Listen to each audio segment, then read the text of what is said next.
Hi everyone, my name is Christy and welcome to my Trying a New Makeup Product Everyday series. Today I am so excited to try out another Anastasia Beverly Hills product that I got in my July 2021 Boxycharm Premium Box, which was all Anastasia Beverly Hills products and such an awesome box.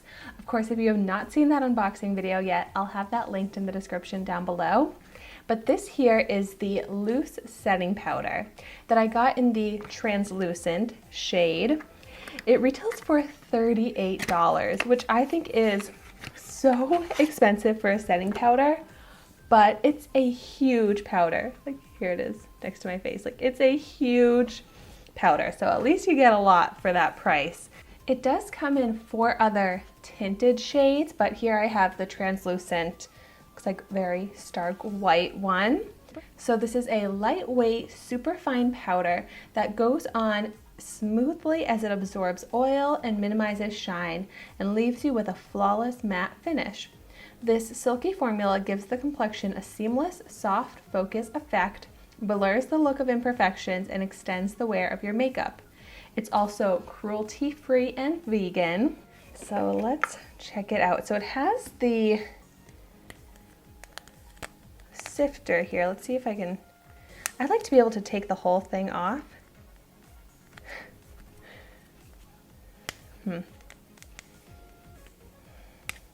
I don't think I can get it out completely, so I guess I'll just tap some off into the lid here.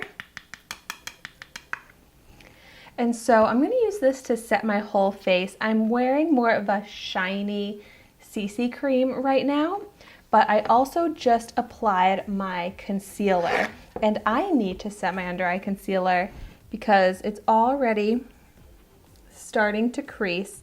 So I'm just going to take this dampened sponge here, pick up some of the powder, and set this under eye. This under eye, I'm just going to set like normal, and ooh, that looks great. I love applying it with a dampened sponge. It smoothed it out. The under eye is looking brightened, smooth, no creasing. This under eye has a lot of creasing. So for the fun of it, I'm gonna try baking this under eye and see how that does. I feel like this is the perfect type of powder to bake with because it's a loose, translucent powder. So I'm just gonna pick up a thick layer.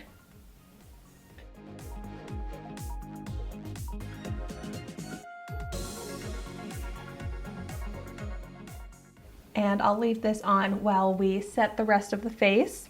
Okay, so I still have some powder on my sponge here, and it says to just kind of dab to set the rest of the face.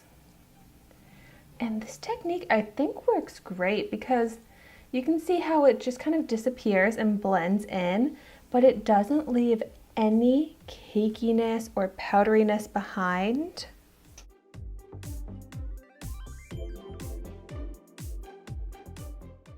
And it definitely leaves that soft matte finish, but not a dry matte, like a soft airbrushed matte look. Like I'm not having the creasing in my smile lines anymore now that it's set with the powder.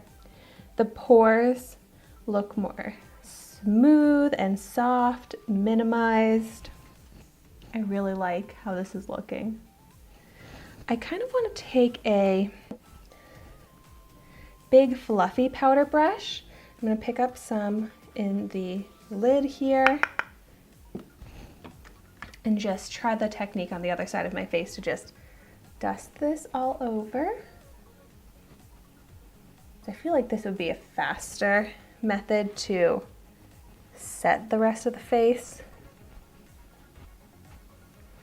Yeah, so easy to apply, how it just blends and it kind of like melts into the makeup so easily. So I feel like this would be a great powder to use, like if it's going to be really hot out, summertime, sweating, to set the makeup, mattify, soak up any of that sweat and oil, but not leave like a powderiness residue on the skin. It just looks so soft, matte, smooth. Now let's go ahead and brush away that bake.